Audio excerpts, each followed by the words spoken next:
अस्सलाम वालेकुम, आदाब। मैं हूं शारिक नक्शबंदी, आप देख रहे हैं शेख एक्सप्रेस। नासिक के टीसीएस मामले का सीधा मकसद देश में पढ़े लिखे मुस्लिम नौजवानों को बेरोजगार करना। लव जिहाद, लैंड जिहाद का नैरेटिव सेट करने के बाद अब कॉरपोरेट जिहाद का नैरेटिव सेट करके भारत के एजुकेटेड मुस्लिम नौजवानों को बेरोजगार कर देना। नासिक को आरएसएस की लेबोरेटरी बनाने की कोशिश की जा रही है। पुलिस कट्टरपंथी हिंदुत्व ऑर्गेनाइजेशन के दबाव में काम कर रही है, इसलिए निदा खान को इस मामले का मास्टरमाइंड बताकर सीधे मजहब इस्लाम को टारगेट किया जा रहा है। ये गंभीर आरोप महाराष्ट्र के सीनियर जर्नलिस्ट निरंजन टकले ने लगाए हैं। वो महाराष्ट्र के एक जर्नलिस्ट सोहित मिश्रा से उनके अपने चैनल एसएम ऑफिशियल पर एक इंटरव्यू दे रहे थे।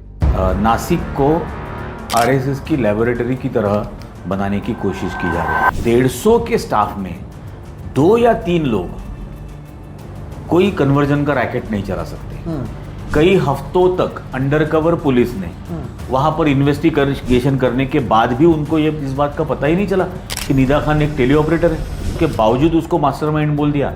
कन्वर्जन रैकेट का सरगना उसको कह रहे थे। पुलिस ये बीजेपी की प्रेशर में कर रही है। निरंजन महाराष्ट्र के बेबाक और नीडर पत्रकार के तौर पर जाने जाते हैं। उन्होंने सोहित मिश्रा को दिए गए अपने एक इंटरव्यू में बहुत अहम सवाल उठाए हैं। उन्होंने पुलिस से पूछा कि पहली एफआईआर जब 26 मार्च को दर्ज हो जाती है तो निदा खान और उसके साथियों का मामला तकरीबन 1 महीने के बाद क्यों सामने लाया जाता है। निरंजन टकले ने पुलिस से ही सवाल कर डाला कि जब आपके अपने जासूस 2-3 हफ्तों से वहां पर काम करके हकीकत का पता लगाने की कोशिश कर रहे थे तो क्या वो इतना नहीं पता कर पाए कि निदा खान वहां पर कोई एचआर मैनेजर नहीं बल्कि एक मामूली सी टेली कॉलर थी। उन्होंने पुलिस से पूछा कि 7 लोग 140 लोगों को नमाज, रोजा और बीफ खाने की जबरदस्ती कैसे कर सकते हैं। उन्होंने इसे सीधे तौर पर एक मखसूस धर्म को बदनाम करने की साजिश करार दिया। वहीं निरंजन टकले ने एक बहुत अहम सवाल उठाया कि अगर पिछले 4 सालों से धर्म को कन्वर्जन करने का एक रैकेट चल रहा था तो पिछले 4 सालों में क्या कोई एक ऐसा केस सामने आया जो टीसीएस नासिक में चल रहे हैं रिलीजियस कन्वर्जन रैकेट का पर्दाफाश कर पाता। कन्वर्जन रैकेट पुलिस के हिसाब से अगर 4 साल से चल रहा था तो एक तो कन्वर्जन की केस दिखनी चाहिए थी, एक कन्वर्जन की कोशिश करने की केस दिखनी चाहिए थी।